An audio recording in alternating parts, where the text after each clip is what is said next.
تو آئیے اس بحر بےقرار میں غوطہ زن ہوتے ہیں، مجاز صاحب سے جاننا چاہتے ہیں کہ روزوں کی حکمت کیا ہے، روزوں کی فضیلت کیا ہے اور روزے کا مقصد کیا ہے۔ الحمدللہ رب العالمین والصلاة والسلام علی رسول الکریم وعلی آلہ واصحابہ اجمعین، اما بعد، اعوذ باللہ من الشیطان الرجیم، بسم اللہ الرحمن الرحیم۔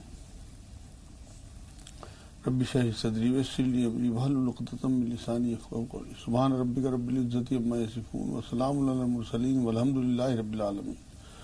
اصل میں رمضان کی حقیقت، روزوں کی حقیقت، ان کی فضیلت، یہ بہت اہم موضوع تھا اور اس پہ بات ہونی چاہیے تھی کیونکہ رمضان قریب ہے، اور مقصد آپ نے شروع میں بیان کر دیا جو اللہ رب العزت نے اپنے کلام میں بیان کیا ہے کہ روزے رکھوانے کا مقصد جو ہے وہ تقویٰ ہے۔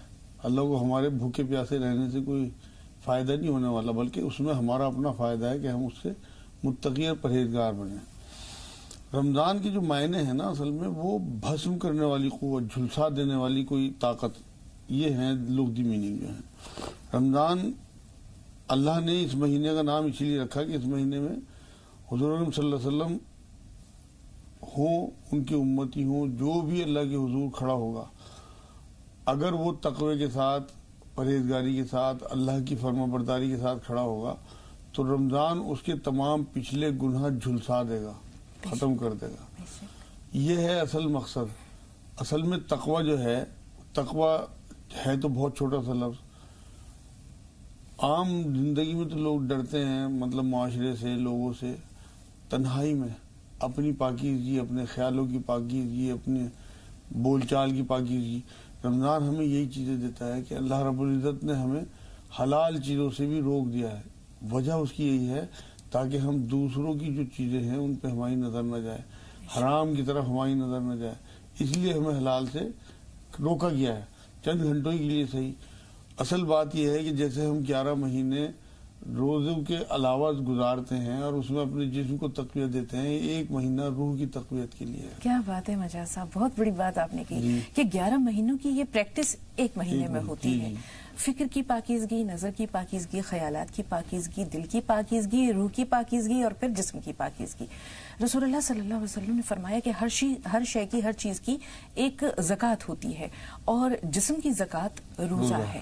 اب اگر ہم یہ دیکھیں کہ میل کچیل کو دور، زکوٰۃ کا مطلب ہی ہوتا ہے، یزکی سے نکلا ہے، تو میل کچیل کو جس طرح دور کیا جاتا ہے، سونے کو بھٹی میں ڈالا جاتا ہے تاکہ اس کا میل کچیل دور ہو، مال کے لیے زکوٰۃ ہے کہ مال کا جو میل کچیل ہے وہ زکوٰۃ کی صورت میں نکل جاتا ہے۔ اب ہمارے جسم، فکر، نظر، خیال، جذبات، احساسات، سب کا ہم نے ذکر کیا، روزہ ان سب کی تطہیر کا ذریعہ کیسے بنتا ہے؟ اصل میں بات یہ ہے، شروعات ہم رسول اکرم صلی اللہ علیہ وسلم کی زندگی سے دیکھیں تو غار حرا میں حضور اکرم صلی اللہ علیہ وسلم جایا کرتے تھے جہاں پہلی وحی نازل ہوئی۔ یہ وہاں تھوڑا سا ستو، چند کھجوریں، تھوڑا سا پانی اور جوں، یہ لے کے حضور وہاں اپنا پورا مہینہ گزارا حضور نے۔ جب یہ وحی نازل ہوئی ہے، بعد میں تو ٹائم نہیں ملا اتنا، لیکن کبھی کبھی جایا کرتے تھے۔ یہ ہمیں بہت سارا میسج دیتا ہے۔ ہیرا کہتے ہیں غور و فکر والی جگہ کو۔ آپ یہ دیکھیں اللہ نے صدیوں پہلے اس جگہ کا نام ہیرا رکھ دیا تھا جہاں حضور صلی اللہ علیہ وسلم نے غور و فکر کی ہے۔ تو رمضان جو ہے، روزہ جو ہے، ہمیں یہ دعوت دیتا ہے کہ تم غور و فکر کرو۔ اصل میں 5 سوال ہیں انسان کے لیے کہ یہاں کیوں آیا، کس نے بھیجا، کہاں جائے گا، کیوں جائے گا، کیا حساب دے گا۔ یہ جو سوالات ہیں، یہ غور و فکر ہمیں رمضان دعوت دیتا ہے۔ اس میں اور بھی ایک حکمت تھی غار حرا جانے میں۔ حضور صلی اللہ علیہ وسلم یہ ٹیچ کرنا چاہتے تھے کہ انسان کو فٹنس اس کی بڑھیا ہونی چاہیے، اسمارٹ ہونا چاہیے۔ غار حرا میں گیا ہوں الحمدللہ، وہاں جانا آسان نہیں ہے۔ اب حضور صلی اللہ علیہ وسلم کی ایج دیکھیے، آپ غار حرا دیکھیے، وہاں جانا ان کا مستقل، یہ ہمیں میسج دیتی ہیں چیزیں۔ کم کھانا، کم بولنا، کم ملنا جلنا رمضان کا اصل میسج ہے۔ ہم تو اس میسج کو ہی بھول گئے۔ جو آپ نے شروع میں آیت پڑھی ہے نا، قرآن نے ہر چیز کی ایک علت بیان کی ہے، ایک مقصد بیان کیا ہے، ایک روٹ بیان کیا ہے۔ جیسے روزوں کا مقصد جو ہے وہ تقویٰ ہے۔ نماز کے بارے میں قرآن یہ کہتا ہے تمہیں فحش اور منکر سے روک دے گئی۔ زکوٰۃ جو ہے وہ مال کو پاک کرنے کے لیے ہے۔ اب اگر آپ زکوٰۃ دے رہے اور اس کے بعد بھی آپ نمبر 2 مال، حرام کا مال کما رہے تو آپ کا مال پاک نہیں ہوا، وہ مقصد پورا نہیں ہوا۔ اسی طرح آپ نمازیں پڑھ رہے ہیں اور آپ برائی میں بھی ملوث ہیں اور فحش اور منکر میں بھی پڑھتے رہو، مارے جو ٹک رہے، آپ نماز نہیں آپ کی ہو رہی، جو نماز مقصد ہے اللہ کا۔ اسی طرح روزہ ہے کہ اگر آپ کے اندر ایک مہینے کے روزے رکھنے کے بعد تقوی نہیں آ رہا، آپ متقی نہیں بنے، تو آپ کا کوئی روزہ نہیں۔ حضور صلی اللہ علیہ وسلم کی حدیث پاک یہ ہے کہ جو روزہ رکھ کے باطل کام نہ چھوڑے، اس کے بھوکے پیاسے رہنے سے اللہ کو کوئی سروکار نہیں۔ اب آپ یہ دیکھیے کہ حضور کیا بات فرما کے گئے ہیں۔ تو اگر ہمیں واقعی، ہم کیا کرتے ہیں کہ ہم اللہ کے کہنے پہ حلال چیزیں چھوڑ دیتے ہیں، لیکن جو 11 مہینے میں ہمارے اندر حرام چیزیں تھیں، غیبت ہے، جھوٹ ہے، نمبر 2 مال بیچنا، ایکسپائری دوائی بیچنا، جھوٹ بولنا، دھوکہ دینا، وعدہ خلافی، لوگوں کا مال لینا، حق مال، یہ ساری چیزیں ہمارے اپنے اندر ہیں۔ قطع رحمی ہم ختم نہیں کرتے۔ رمضان تو ایسا پاک مہینہ ہے کہ آپ پاک ہو کے اس میں انٹر ہوں۔ 15 شعبان کے پروگرام میں نے کہا تھا کہ اللہ کے رسول صلی اللہ علیہ وسلم نے بات فرمائی ہے کہ بھائی اللہ سب کی مغفرت کر دیتا ہے سوائے ان لوگوں کے، ایک تو قطع رحمی والا۔ اب آپ یہ دیکھیے جو قطع رحمی کر کے رمضان میں داخل ہوا کہاں پاک ہوا؟ اپنے ماں باپ کی بے حرمتی کرنے والے، اپنے رشتہ داروں، بہنوں سے نہیں ملتے، بھائیوں سے نہیں ملتے، اندر خدورت ہے، اور رمضان میں داخل ہو رہے۔ اللہ کا پاک مہینہ، اللہ خود پاک آپ کو چانس دے رہا ہے، آپ توبہ کر کے انٹر تو ہو کے دیکھیں کیا کیا ملتا ہے۔ آپ یہ دیکھیں کہ 3 عشروں میں بانٹا گیا ہے، حدیث پاک سے ثابت ہے۔ پہلا عشرہ رحمت کا ہے۔ رحمت کیا چیز ہے؟ رحم کہتے ہیں عورت کے جسم کے اندر اس حصے کو جس میں بچہ پرورش پاتا ہے۔ اب کسی کے بوجھ کو خوش دلی سے اٹھانا، یہ رحمت ہے۔ رحمت کہتے ہیں اسے بھی کہ دھوپ سے چھاؤں میں لے جانا کسی کو۔ اب ہمارا جو پہلا عشرہ رحمت کا ہے، یہ تھوڑی ہے کہ آپ پہلے کلمے کی تصویر وہ بھی پڑھیں، لیکن صرف وہ پڑھ کے آپ مطمئن ہو جائیں کہ رحمت کا ہم نے وہ کر دیا، نہیں ہوا۔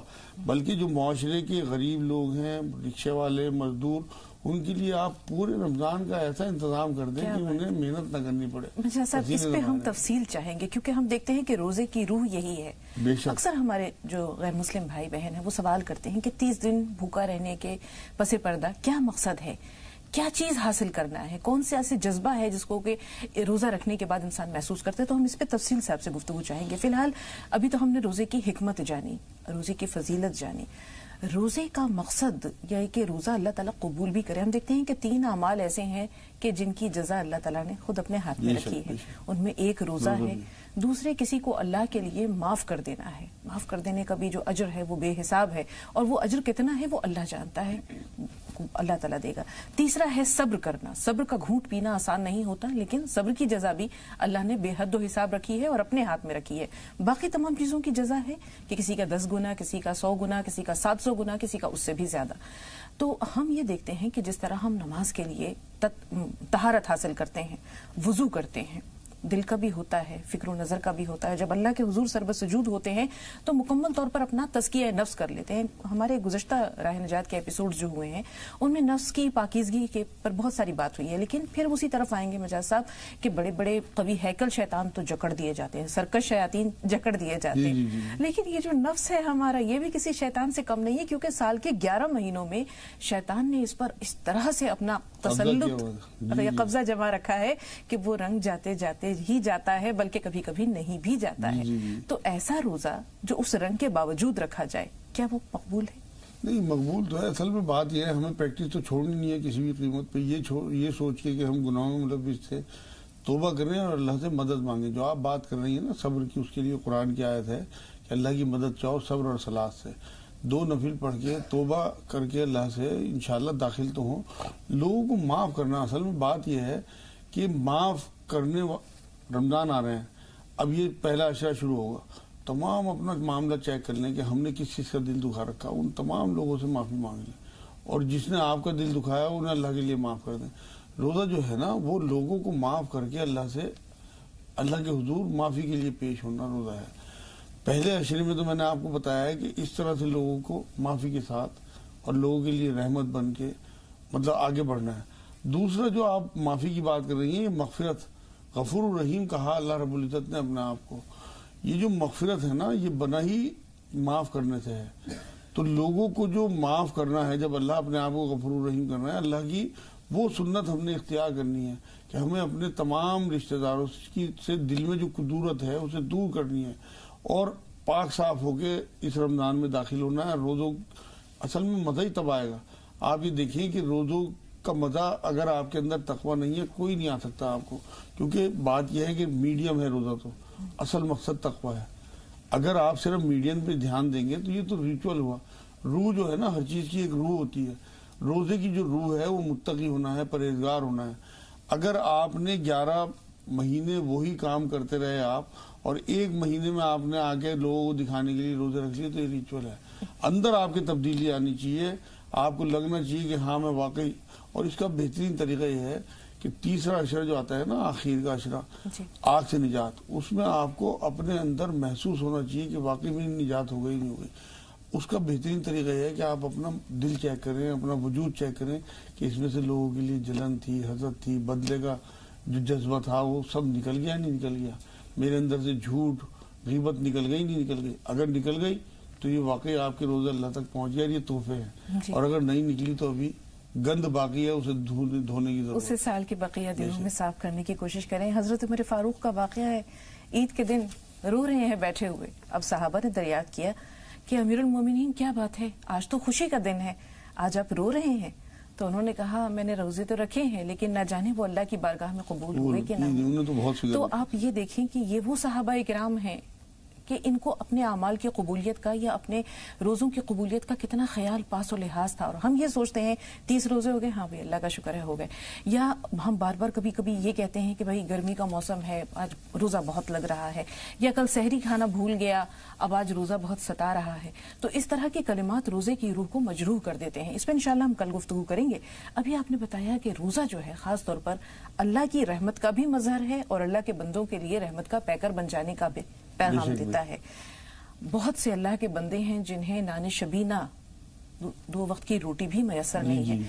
ایک شخص ہے جس نے کا دسترخوان انواع و اقسام کے کھانوں سے سجا ہوا ہے، اور دوسرا جو ہے کتنے اللہ کے غریب بندے ہیں جنہوں نے اگر ایک وقت کھایا تو دوسرے وقت کا پتہ نہیں ہے، اگر سحری کی ہے تو افطار کا انتظام نہیں ہے. ایسے لوگوں کے لیے رحمت بن جانا کتنا ضروری ہے. اتنا ضروری ہے کہ مقصد یہی ہے اللہ رب العزت کا. دیکھیں آپ کہ اگر آپ افطار کے ٹائم 30 کے 30 دن نعمت رکھی دیکھ کے اس کے بعد آپ 2 منٹ رک جائیں، سوچیں کہ یہ اتنی نعمتیں اللہ نے مجھے دی ہیں اور کتنے محروم لوگ ہیں جو بھوکے پیاسے ہیں، اور اپنی بھوک پہ آپ نظر ڈالیں کہ سارا دن آپ نے کس طرح سے آپ کا معدہ جو ہے وہ خالی ہو گیا. تو ان لوگوں کا جو محنتیں کر رہے ہیں، مزدوریاں کر رہے ہیں، اور 11 مہینے ان کے یہاں کھانے کو بھی نہیں ہوتا، رمضان شریف میں آپ اپنا سرپلس لگانے کی کوشش کریں گے. بہت سارے لوگ ایسے ہیں جو زکوٰۃ کو رمضان کے لیے اٹھا کے رکھتے ہیں. میں یہ کہتا ہوں کہ آپ زکوٰۃ جو ہے اب شعبان میں خرچ کرنا شروع کریں. لوگوں کے لیے اس طرح کے پیکج بنا دیں کہ مان لو کوئی رکشہ والا ہے، اسے آپ 5-4 ہزار روپے کا ایسا پیکج کہ اس کے بچوں کا پورا راشن کا انتظام ہو جائے، اسے پسینے میں رکشہ نہ چلانی پڑے، روزہ نہ چھوڑنا پڑے. کوئی مزدور ہے، کوئی اور مان لو تمام وہ لوگ جو مزدوری کر کے اپنی زندگی چلا رہے ہیں، ان کے وہ بہت سارے لوگ ان میں روزے نہیں رکھ پاتے. بہت سارے ایسے بھی متقی پرہیزگار ہیں کہ واقعی اتنی محنت کے بعد بھی روزے رکھتے ہیں. تو جو نہیں رکھ پاتے کم سے کم ان کے لیے آپ اتنا سامان مہیا کرا دیں کہ وہ روزے رکھ سکیں، کیونکہ انہیں اپنے بچے بھی پالنے ہیں. وہ تو اللہ کے ہاتھ ہے معاملہ ان کا کہ وہ اللہ کیا حساب ان سے لے گا. مگر کم سے کم ہمیں جو اللہ رب العزت نے سرپلس دیا ہے وہ ہمیں زکوٰۃ کے علاوہ بھی، یہ تو ایسا معاملہ تھا حضور صلی اللہ علیہ وسلم کے بارے میں یہ بات آتی ہے کہ اتنے سخی تھے اور سخاوت کی آندھی بن جاتے تھے رمضان میں. بہت بانٹتے تھے مال، جتنا آتا سب بانٹ دیا کرتے تھے. تو ہمیں تو حضور کی سنتوں پہ چلنا ہے. تو ایک اور بات میں بتاؤں کہ اس مہینے کو رمضان کو جو فضیلت ہے، اس کی جو حقیقت ہے، اس کی ایک وجہ قرآن بھی ہے. ہمیں قرآن سے جوڑنا ہے، قرآن سے محبت کرنی ہے، قرآن سے دوستی کرنی ہے، اصل میں اپنی زندگی میں قرآن کو اتارنا ہے. خالی تلاوت جو لوگ قرآن کی کرتے ہیں، میں منع نہیں کرتا کہ اس کا ثواب مل جائے، لیکن ثواب تو بہت ہلکی سی چیز ہے. اصل تو قرآن ہدایت کی کتاب ہے. اور یہ مہینہ غور و فکر کا ہے جو میں غار ہرا کا آپ کو بتا رہا ہوں. حضور وہاں جاتے تھے، یہ دیکھیے آپ کہ یہ غور و فکر کا ہمیں دعوت دیتی ہے یہ بات. تو ہمیں قرآن میں غور و فکر اس مہینے میں بہت مدد آئے گی، کیونکہ یہ رمضان میں نازل ہوا ہے قرآن.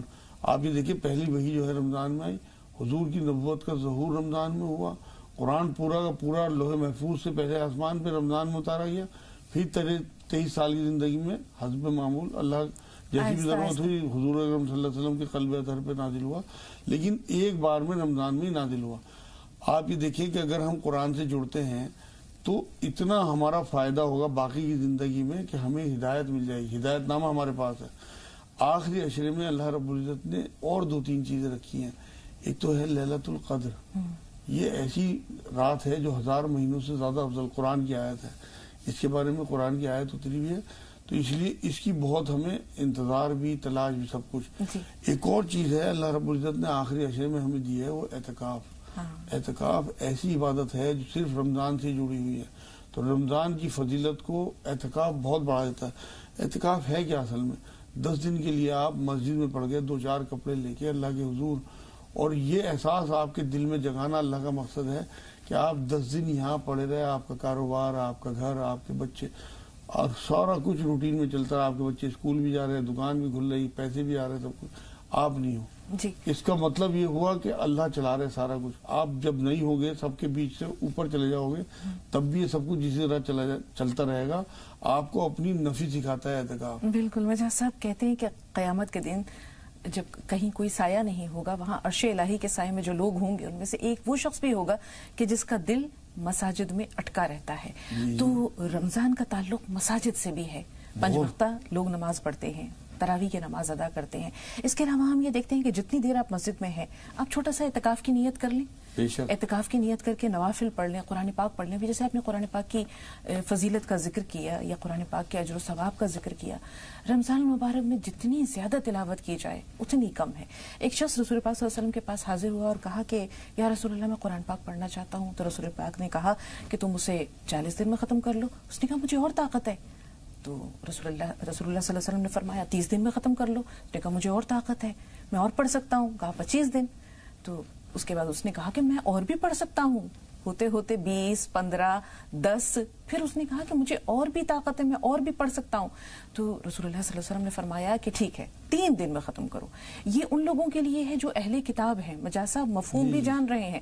ہم تو دیکھتے ہیں حضرت عثمان غنی ایک رات میں، ایک دن میں قرآن پاک پورا ختم کر لیا کرتے تھے.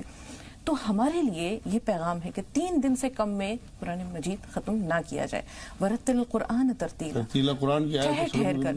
اب اگر ہم آج کی تراویح کا منظر جو دیکھتے ہیں تو کیا وہ قرآن پاک کی تفہیم کا حق ادا ہو رہا ہے؟ ترتیل کا حق ادا ہو رہا ہے؟ یہ تو بے حرمتی ہو رہی ہے. آپ یقین کریں، مجھے تو ڈر لگتا ہے تراویحوں سے. یہاں یہ جو آج کل ہمارے یہاں تراویح ہے نا 3 دن، 5 دن، 10 دن کی، مجھے لرزہ آتا ہے سوچ کے بھی کہ یہ اللہ کا کلام جو ہے نا، اللہ کی صفت ہے، اس کی بے حرمتی جو ہے ہمیں دوزخ تک لے جائے گی. آپ یہ دیکھیں کہ قرآن کی تلاوت جو ہے نا ان لوگوں کے لیے اس لیے 3 دن، 10 دن، 15 دن، 20 دن، یہ جو حضور نے بتائی ہو کہ وہ اہل کتاب تھے، ان کو اہل زبان تھے. ہماری زبان نہیں ہے عربی. ہمارے لیے ضروری ہے کہ ہم جتنا قرآن پڑھیں، اس کی جتنی تلاوت کریں، اس کا ترجمہ پڑھیں، اس میں غور و فکر کریں. اگر ہم 10 منٹ قرآن پڑھ رہے ہیں نا، تو ہمیں 1 گھنٹہ کم سے کم ترجمے اور غور و فکر میں لگانا چاہیے. حضور اکرم صلی اللہ علیہ وسلم کی ایک حدیث پاک یہ ہے کہ 1 آیت سمجھ کے پڑھنا 100 نفلوں سے بہتر ہے. اور 100 نفلوں میں 1000 آیتیں بیٹھتی ہیں. کیلکولیشن میں نے ایک بار بتائی تھی کسی پروگرام میں. تو اس کا مطلب یہ ہے، اس حدیث کا مفہوم یہ ہے کہ 1 آیت سمجھ کے پڑھنا 1000 آیتوں سے تلاوت سے بہتر ہے. اب رمضان کا مہینہ ہے، لوگ تلاوت پہ لگ جائیں گے. میری تمام ناظرین سے ریکویسٹ یہ ہے کہ اگر کسی نے 1 قرآن ختم کیا تو صرف آدھا قرآن ختم کرے اور آدھے کا ترجمہ ساتھ میں پڑھے اور غور و فکر کرے. کسی نے 2 کیے ہوں تو 1 پڑھے، مطلب ہاف کر دے اور ہاف کا ترجمہ. آپ کے انشاءاللہ 2 ہی گنے جائیں گے، بلکہ اجر بڑھ جائے گا. تو اس لیے رمضان میں کوشش یہ کریں، ابھی سے پلان کریں کہ ہم نے اعتکاف کرنا ہے. اللہ کے رسول صلی اللہ علیہ وسلم کی سنت ہے ہمیشہ کی، بلکہ 1 سال کر نہیں پائے تو اگلے سال 20 دن کا کیا. اتنا اہم سمجھتے تھے. تو حضور صلی اللہ علیہ وسلم کی اس سنت کو پکڑ کے رکھیں. جو لوگ جماعت میں جانے والے ہیں، جو لوگ باہر سفروں میں جانے والے ہیں، وہاں بھی اعتکاف کرتے ہیں. کیونکہ اعتکاف کا تعلق اپنے شہر سے نہیں ہے بلکہ مسجد سے ہے. قرآن یہ کہتا ہے اعتکاف کرو مسجدوں میں. تو پورے ملک میں مسجدیں ہیں الحمدللہ. جہاں آپ سفر میں ہیں، آپ کہیں جماعت میں گئے ہوئے ہیں 40 دن کی، آپ وہیں اعتکاف کریں. یہ سمجھیے کہ حضور صلی اللہ علیہ وسلم کی وہ سنت ہے جسے حضور نے کبھی نہیں چھوڑا. بالکل. مولانا صاحب، روزہ فرض ہے. مجاز صاحب، روزہ چھوڑنے کی جو وعید ہے اس کے بارے میں آپ سے جانیں گے. ہم یہ دیکھتے ہیں کہ بڑی تعداد میں ماشاءاللہ لوگ روزے رکھتے ہیں. عموماً چھوٹے چھوٹے بچے ہیں، ان کا جوش اور جذبہ تو دیکھنے کے لائق ہوتا ہے کہ وہ اسکول بھی جا رہے ہیں، روزہ رکھ کر جا رہے ہیں، اور جب اسکول سے واپس آ رہے ہیں تو لال ٹماٹر جیسا چہرہ ہو رہا ہے، لیکن جوش اور جذبہ کم نہیں ہے. وضو کر کے نماز کے لیے بھی کھڑے ہو رہے ہیں. تو چھوٹے بچوں کے کہتے ہیں بچے من کے سچے.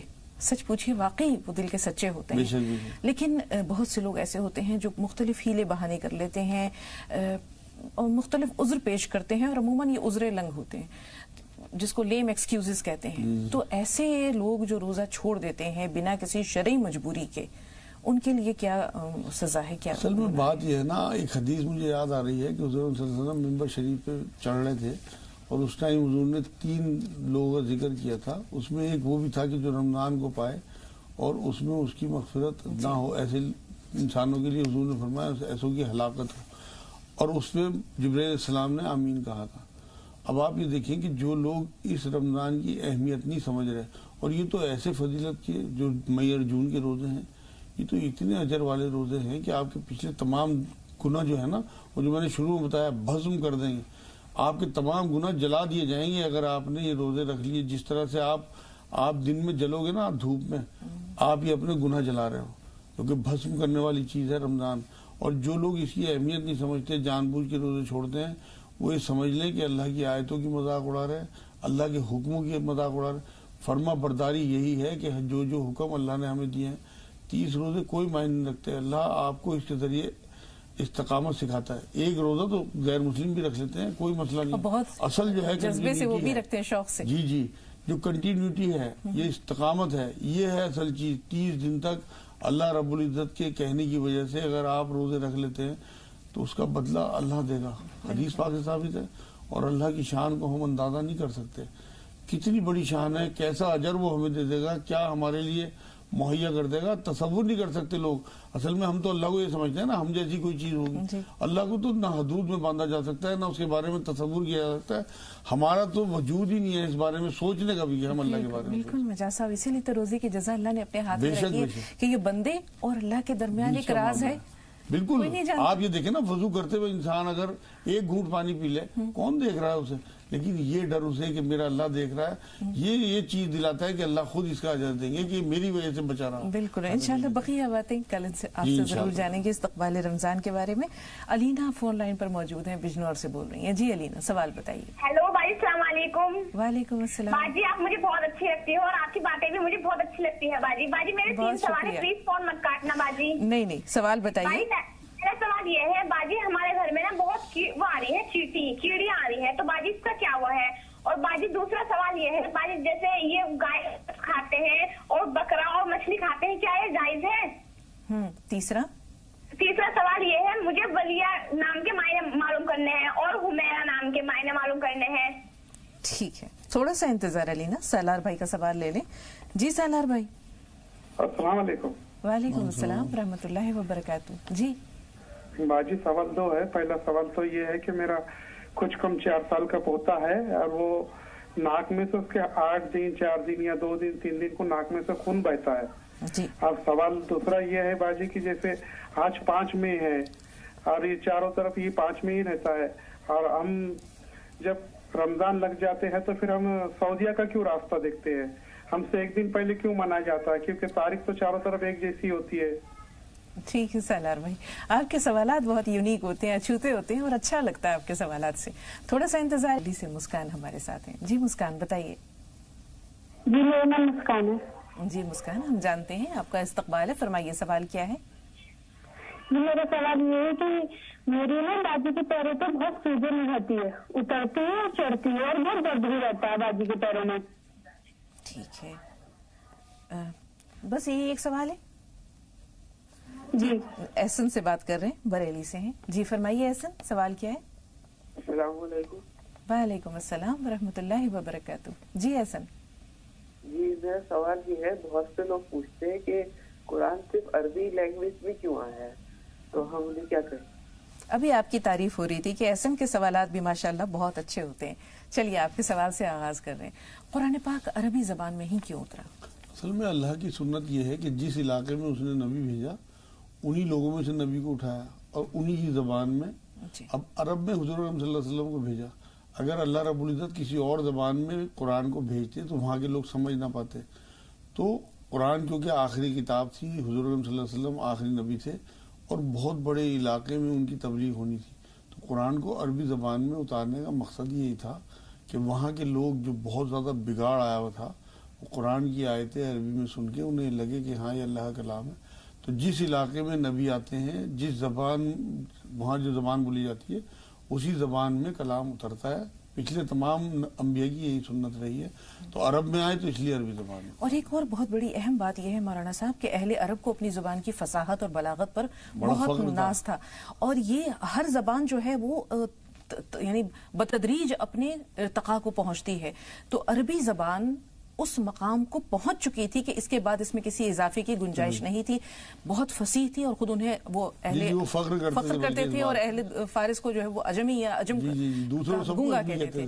تو اس زبان میں اب مزید ترقی نہیں ہونی تھی، کیونکہ یہ اپنی ترقی کے کلائمیکس کو پہنچ چکی تھی، اوج کمال کو پہنچ چکی تھی. دوسرے پاک صلی اللہ علیہ وسلم چونکہ اہل عرب میں مبعوث ہوئے، اس لیے قرآن پاک عربی زبان ہے. سوجن کی وجہ کیا ہے مرزا صاحب؟ اصل میں ان کی ٹانگوں پہ سوجن بتا رہی ہیں، اس میں انہیں یورک ایسڈ بھی وجہ ہو سکتی ہے اور گاؤٹس بھی. 3 انجیر نہاروں، اگر دانت نہ ہو تو رات کو بھگو دیں، صبح کو کھا لیں، پانی پھینک دیں. اور ہلدی والا ہلدی رات کو کھائیں، آدھا چمچ ہلدی دودھ میں گھول کے رات کو پئیں. اور کشت شیری کوٹ مٹی جو کراتی ہے، مہندی پتہ اور کلونجی پسوا کے رکھ لیں. 1 چمچ کھانے کے بعد دونوں ٹائم لیں. کم سے کم 1000 بار یا سلام یا اللہ پڑھیں دن میں. انشاءاللہ ساری سوجن اتر جائے گی، درد بھی ختم ہو جائے گا. جی جے پور سے ایک کالر ہے، اپنا نام بتائیے. جی جے پور سے جو کالر فون لائن پر موجود ہیں، اپنا نام بتائیں.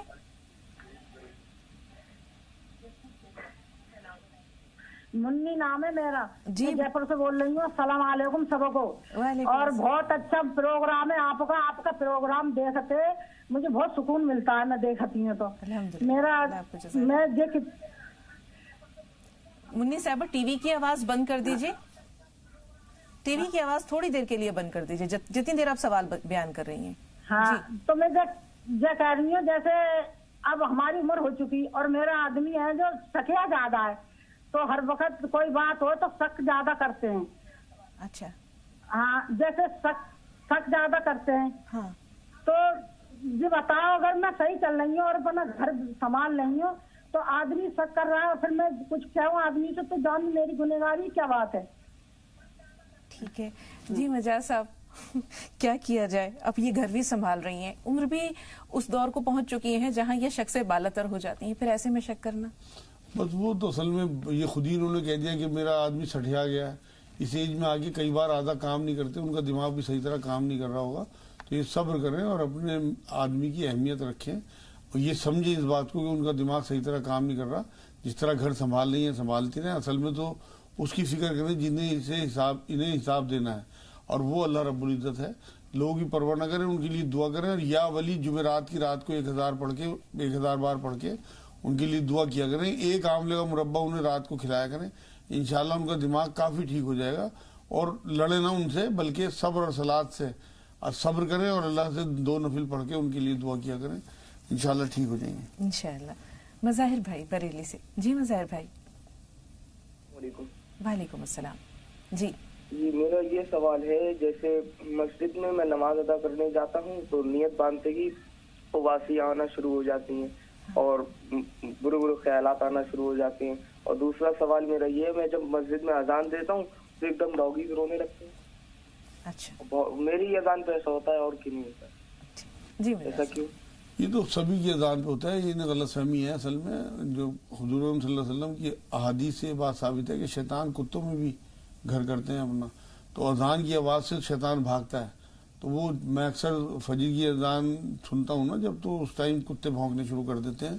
اس کی مین وجہ وہی ہے، کیونکہ اس ٹائم سکون ہوتا ہے اور ہمیں کتوں کی بھونکنے کی آواز آتی ہے. دن میں کیونکہ اتنا شور ہوتا ہے گاڑیوں کا، اس کا، تو ہمیں کتوں کی آواز نہیں آتی. بھونکتے اس ٹائم بھی ہوں گے اگر ان کے کان میں آواز آئے گی، کیونکہ یہ حدیث سے ثابت ہے کہ جہاں اللہ رسول کا نام لیا جائے گا وہاں سے شیطان بھاگے گا.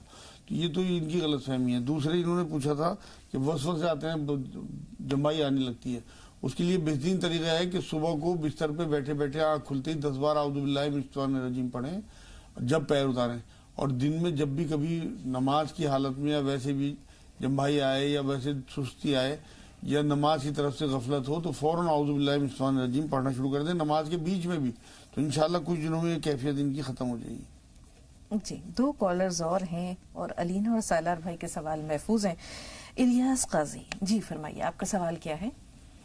ہلو، میں ایم پی سے بول رہی میم. میں اپنے بیٹے کے بارے میں حافظ صاحب سے جاننا چاہ رہی ہوں کہ اس کو جسمانی اور دماغی پریشانیاں ہیں، تو اس کا علاج تو بہت ہو رہا ہے لیکن اس کو کچھ فائدہ نہیں ملتا۔ عمر کیا ہے بچے کی؟ جی 22 سال ہے اس کی عمر، اور اس کا نام راحل احمد ہے، اور اس کو یعنی کسی طرح سے کوئی فائدہ نہیں نظر آتا۔ دقت کیا ہے؟ پریشانی کیا ہے؟ کیا پرابلم کیا ہے؟ جی آپ نے کہا جسمانی اور ذہنی کمزوری ہے، کچھ علامات بتائیے۔ دماغی پریشانی ہے، وہ اس کو فٹ آتے ہیں، دورہ جیسے پڑتا ہے تو وہ اناپ شناپ بکنے لگتا ہے، اور یعنی اتنا زیادہ وہ ہو جاتا ہے کہ اس کو یعنی کنٹرول کرنے کے لیے دوائیں دینا پڑتی، تو وہ سو جاتا ہے اور جب وہ اٹھتا ہے تو اس کا وہی حال رہتا ہے، اور اس کے جسم میں بھی سفید نشان ہو گئے ہیں، تو اس وجہ سے یعنی وہ یعنی جیسے شکایتیں کرتا رہتا ہے کہ اللہ پاک نے میرے کو ایسا بنایا ہے ویسا بنایا ہے۔ اللہ سب درست کر دے گا انشاءاللہ۔ اللہ کی آزمائشیں ہوتی ہیں اور وقتی ہوتی ہیں، صبر اور نماز سے اللہ سے مدد مانگیے آپ، تھوڑا سا انتظار۔ بہن حفیظ بھائی شاہ جہاں پور سے، حفیظ بھائی فون لائن پر موجود ہیں آپ؟ حفیظ بھائی ہمیں سن پا رہے ہیں؟ جی ٹی وی کی آواز میوٹ کر دیجئے، سوال بتائیے۔ جی میں حفیظ الدین بول رہا ہوں شاہجہاں پور سے۔ جی استقبال ہے آپ کا بھائی، فرمائیے۔ جی میرے والد صاحب کا انتقال 1 سال پہلے ہو گیا تھا۔ والد صاحب نے ایک مکان خریدا تھا ماں کے نام سے۔ جی جی تو والد صاحب نے انتقال سے پہلے ہی بڑے بھائی نے ہمارے اس مکان کو وصیت کرا دی، سب سے چھپ سے، ہم 5 بھائی۔ اب وہ ہم لوگوں کو سب کو گالیاں بھی دیتے رہتے ہیں، والدین کو بھی گالیاں دیتے ہیں، ماں کو بھی تکلیف میں رکھتے ہیں اس وقت، اور جو کوئی ان سے بات کرتا ہے ان کو حدیث سے سنا کے اور پھیلا دیتے ہیں، بھگا دیتے ہیں۔ جی بہت اہم مسئلہ ہے، اور آج کل ایسا ہوتا ہے، بہنوں کا حصہ نہیں دیتے، انہوں نے تو بھائیوں کا ہڑپ کر لیا۔ مطلب مکان پہ قبضہ کیا جی ہوا ہے؟ والدہ سے چپکے سے وہ اپنے نام کروا لیا۔ اچھا تو وہ تو حق تلفی ہے، اصل میں حق تلفی کا تو بہت بڑا عذاب ہے۔ جب اللہ نے وارث طے کر دیے تو اس کے بعد اگر کوئی، حضور نے فرمایا کہ تمہارے اوپر حرام قرار دے دی گئی ایک دوسرے کی جان، ایک دوسرے کا مال، ایک دوسرے کی عزت، تو وہ مال دبا رہے ہیں اپنے بھائیوں کا، بہت بڑا گناہ ہے۔ کسی طرح سے کسی علماء دین کے ذریعے ان تک یہ بات پہنچائی جائے کہ یہ تمہارے لیے آخرت میں بہت نقصان دہ ہوگا، اور کچھ نہیں ہو سکتا۔ اس کے بارے میں ایک یہ عمل کر لیں کہ عشاء کے بعد 2 رکعت نماز نفل پڑھیں، اور دونوں رکعت میں الحمد شریف کے بعد 7 بار سورہ ممتحنہ، 60 نمبر سورت ہے 28ویں سپارے میں، اس کی 7 نمبر آیت پڑھیں۔ اصل اللہ یجل بینکم و بین الذی عادیتم مودۃ واللہ قدیر واللہ غفور رحیم، یہ آیت ہے، 7 بار پڑھنی ہے دونوں رکعت میں۔ سلام پھیرنے کے بعد 70 بار یہ دعا کرنی ہے کہ اللہ جیسے آپ نے داؤد علیہ السلام کے لیے لوہے کو نرم کر دیا تھا، ایسے ہی ہمارے بڑے بھائی ان کا نام لے کے ان کا دل ہمارے لیے نرم کر دیجیے، اور مقصد ان کی آخرت بچانا ہو۔ مال تو آپ کا مل ہی جائے گا حصہ انشاءاللہ، لیکن ان کی آخرت بچ جائے گی اس طرح سے۔ 7 دن کا یہ عمل ہے، باقی کے دنوں میں اگر کوئی لیڈی کرے، اور انشاءاللہ تعالی آپ دیکھیں گے کہ 2 4 10 5 دن کے بعد انہی کی طرف سے کوئی آفر آ جائے گی۔ 2 کالرز اور ہیں، لیکن ان کے سوالات ہم جمع کریں گے جوابات کے لیے۔ پہلے ہم جو پہلے کالرز موجود ہیں جن کے سوالات، ان کا رخ کریں گے۔ اقبال بھائی اپنا سوال نوٹ کروا دیجئے۔ ہلو جی اقبال بھائی فرمائیے۔ میرا لڑکا باہر کویت میں کام کر رہا ہے، اس کا 1.5 مہینہ کام کرا نا، اس نے کام کرا، اس نے صرف 80 دینار دیا، باقی پیسے 110 دینار نہیں دیے، پیسے نہیں دے گا۔ اور میرا لڑکا جہاں پہ بھی کام کرتا ہے 8 دن 15 دن کام کرتا ہے، اس کو منع کر دیتے ہیں۔ ٹھیک ہے، تھوڑا سا انتظار، کاغذ قلم اپنے پاس رکھیے گا اقبال بھائی۔ اور بھی کوئی سوال ہے؟ جو پیٹ کے اندر بچہ مر گیا ابھی 5 روز پہلے، اس کے لیے دعا کروانا۔ ٹھیک ہے، اور ہمارے گھر میں سکون پریشانی کی سکون کے لیے ٹھیک ہے۔ وہ آپ نے بتایا کہ جو حمل ساقط ہو گیا وہ کتنے دن کا تھا؟ جی آپ نے کہا کہ پیٹ میں بچہ ختم ہو چکا، پیٹ کے اندر اس کے بچہ مر گیا تھا۔ جی جی، 5 روز بعد پھر ڈلیوری ہوئی اس کی۔ اچھا 5 دن کے بعد ڈلیوری ہوئی، تو مجاز صاحب وہ فوت شدہ ماں کے پیٹ میں رہا؟ ہاں کئی بار ایسا ہو جاتا ہے۔ جی ایک کالر اور ہے، سوال اگر آپ کی اجازت ہو تو لے لیں۔ جی شاہانہ صاحبہ بارہ بنکی سے، فرمائیے بہن۔ السلام علیکم باجی۔ وعلیکم السلام۔ باجی ہمارے 2 سوال ہے، سن لیجیے گا، 2 خواب بھی بہت اہم خواب ہے۔ جی بتائیے۔ جی میری 15 دن سے بہت طبیعت خراب ہے اور ہم نماز بھی نہیں پڑھ پا رہے اور ہماری امی کی بھی بہت طبیعت خراب ہے. ان کے بدن میں کھجلی بہت ہوتی ہے, رات بھر سو نہیں پاتی ہے. اچھا. اور میرے 2 خواب ہے, سن لیجیے باجی. خواب جو زیادہ اہم آپ کو لگ رہا ہے وہ ایک خواب بتا دیجیے. جی ہاں, میرا اہم خواب ہے. ہم نے خواب میں دیکھا کہ میرا ایک سیدھا ہاتھ کوئی کاٹ رہا ہے اور ایک دن ہم نے خواب دیکھا کہ میری انگلی کوئی کاٹ دی تھی. تو ہم نے 15 دن سے نماز بھی نہیں پڑھی, طبیعت بہت خراب رہتی. اور ہمارے لیے دعا, ہم لوگ کے لیے دعا کر دیجیے گا, میرے گھر والوں کے لیے, پورے پریوار کے لیے. ٹھیک ہے شاہانہ, ٹھیک ہے. چلیں آپ کا سوال پہلے لے رہے ہیں کہ اس میں بہت ساری چیزیں شامل ہیں. کسی نے ہاتھ قطع کر دیا ہے, انگلی کاٹ لی ہے, طبیعت ان کی خراب رہتی ہے, والدہ کے جسم پر خارش ہے. ہاں, خواب کے لیے تو انہیں یہ چاہیے کہ رات میں تمام ناظرین نوٹ کر لیں الٹے سیدھے خوابوں کے لیے 1 بار درود شریف, 1 بار سورہ فاتحہ, 1 بار آیت الکرسی اور 3 بار بعد والے قل تینوں, اور پھر 1 بار درود شریف پڑھ کے ہاتھوں پہ پھونک ماریں اور پورے جسم پہ پھیل لیں. اور اگر کوئی اس طرح کا خواب آئے جیسے بتا رہی ہیں تو بائیں طرف اپنے منہ کر کے تھو تھو کر دیا کریں. حضور صلی اللہ علیہ وسلم کی حدیث پاک ہے اس کے بارے میں. انشاءاللہ خوابوں سے محفوظ رہیں گی. ان ربی علی کل شیء حفیظ, ایک تسبیح پڑھیں, چلتے پھرتے قل اللہ احد, قل اللہ احد, بس ایک آیت ہی پڑھتی ہیں, محفوظ رہیں گی ہر چیز سے. ان کا معاملہ ان کی والدہ کا تھا کہ انہیں خارش ہے شاید. لا حول ولا قوت الا باللہ 300 بار انہیں بتا دیجیے گا, اور یا سلام یا اللہ چلتے پھرتے پڑھیں. کست شری جو کوٹ مٹی کہلاتی ہے وہ پسوا کے رکھ لیں, آدھا چمچ کھانے کے بعد 2 ٹائم انہیں دیں. 5 اناب کے دانے رات کو بھگو دیں اور صبح کو کھا لیں. کفور اور ناریل کا تیل گرم کر کے کسی شیشی میں بھر کے رکھ لیں, رات میں سوتے ہوئے ان کے جسم پہ ملنا ہے اور صبح کو نہانے کے بعد سادہ ناریل کا تیل ملنا ہے. انشاءاللہ 5-7 دن میں خارش ختم ہو جائے گی. انڈا گوشت بند رکھیں. جی بہت اہم سوال الیاس قاضی کا بھی ہے. انہوں نے کہا 22 سال کا بچہ ہے اور جو پریشانی ہے ذہنی اور جسمانی طور پر, اس کی تھوڑی تفصیل. اسے بچے کو راحل کو یہ چاہیے کہ 1 آملے کا مربع رات میں اسے دیں, کھٹائی اس کی بالکل بند کر دیں, ہری مرچ ٹماٹر کھٹائی بالکل نہیں دینی اسے. اور ایک خمیرہ آتا ہے غو زبان امبری جدوار اونٹ سلیب والا, ہمدرد وغیرہ کا, وہ دیکھ لیں آپ. خمیرہ غو زبان امبری جدوار اونٹ سلیب والا, آدھا چمچ رات کو دینا ہے. اور سر پہ اس کے لپٹس کے پتے باندھنے ہیں. لمبا سا پیڑ ہوتا ہے یوکے لپٹس کا, اس کے 15-20 پتے اس کے سر پہ. سب سے پہلے ململ کا کپڑا باندھا, پھر وہ پتے رکھے, پھر دوسرا کپڑا باندھا یا ٹوپی اڑا دیا اور اسے سلا دیا. صبح کو اٹھا کے وہ پتے رکھ دیں, 2-3 دن تک انہیں باندھ کے انہیں پھینک دیں, پھر فریش پتے باندھ دیں. اور 3 منقع صبح دوپہر شام دیں. یہ تو ہو گیا اس کے لیے دورے کا حساب. انشاءاللہ پھر دورہ نہیں پڑے گا اسے, دوائیاں ہی بند ہو جائیں گی. اب اس کے جسم پہ سفید داغ ہیں. سفید داغ کے لیے انہیں باؤچی کے بیج منگا لیں بازار سے 20-30-50 روپے کے, اور انہیں صاف کر کے کوٹ کے رکھ لیں. تانبے کے برتن میں رات کو 1 گلاس تانبے کے برتن میں پانی رکھ دیں ڈھک کے, اور صبح کو اس تانبے کے برتن کے پانی سے 1 چمچ وہ باؤچی کے بیج اسے کھلانے شروع کریں. دھبوں پہ انشاءاللہ تعالیٰ دوبارہ سے کھال آنی شروع ہو جائے گی. لہسن اور ادرک کا پانی نکال کے, رس نکال کے ملا کے اسے لگائیں اس کے, اور اسے دھوپ میں بٹھائیں 2-4 منٹ. انشاءاللہ تعالیٰ دھبے اس کے ختم ہونے شروع ہو جائیں. یا رحمان یا رحیم یا اللہ اسے یاد کرا دیں. جی اقبال بھائی, آپ کے سوال کی طرف بھی ہم آئیں گے, لیکن اس سے پہلے ہم علینا کے سوالات لے لیں. چیٹیاں گھر میں آ رہی ہیں, یہ اس کے لیے انہیں چاہیے کہ سورہ احزاب ہے قرآن میں, اس کی 33-34 نمبر آیت کسی سے لکھوا لیں اور وہ اپنے اس جگہ پہ لگا دیں جہاں زیادہ چیٹی ہوتی ہیں, اور تھوڑا تھوڑا آٹا وہاں ڈال دیا کریں, اس سے بھی چیٹیں چلی جاتی ہیں. دوسرے ایک زور سے 2-3 بار یہ بات بھی کہتے ہیں کہ اگر تم لوگوں نے آنا نہیں چھوڑا یہاں پہ تو ہم تمہیں مار دیں گے. چیٹیں سنتی ہیں آواز, یہ قرآن سے ثابت ہے, آپ نے سنا. حضرت سلیمان علیہ السلام کی گفتگو. دوسرا ان کا سوال تھا گوشت کیوں کھاتے ہیں. گوشت کیوں کھاتے ہیں. گوشت کھانا اصل میں اس انسان کو جو اللہ نے بنایا ہے, باقی تمام تر چیزیں انسان کے لیے بنائی ہیں. اب اس میں حرام اور حلال بتا دیا. جتنے جانور اللہ رب العزت نے بنائے ہیں, چرند پرند بنائے ہیں, ان میں ہمیں بتا دیا کہ تم ان چیزوں کا گوشت کھا سکتے ہو. تو یہ اللہ کا حکم ہے, اللہ کی طرف سے اجازت ہے. ان کے علاوہ اس دائرے سے باہر نہیں جانا بہن, یہ اللہ کی اجازت ہے. لیکن یہ مرضیات پہ ہے, فرضیات میں نہیں ہے کہ اگر کسی کا دل نہیں چاہتا گوشت کھانے کو تو وہ زبردستی کھائے. اسلام میں یہ فرض نہیں ہے گوشت کھانا.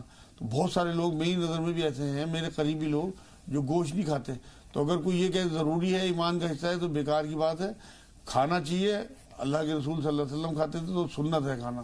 لیکن اگر کوئی نہیں کھاتا تو کوئی گناہ. سوالات کئی ہیں مجاز صاحب. ولیہ اور حمیرہ کا مطلب بتا دیجیے. ہاں, ولیہ کہتے ہیں اللہ کی دوست کو, حمیرہ کہتے ہیں سرخ رنگت والی کو. حضور صلی اللہ علیہ وسلم حضرت عائشہ رضی اللہ تعالیٰ عنہ کو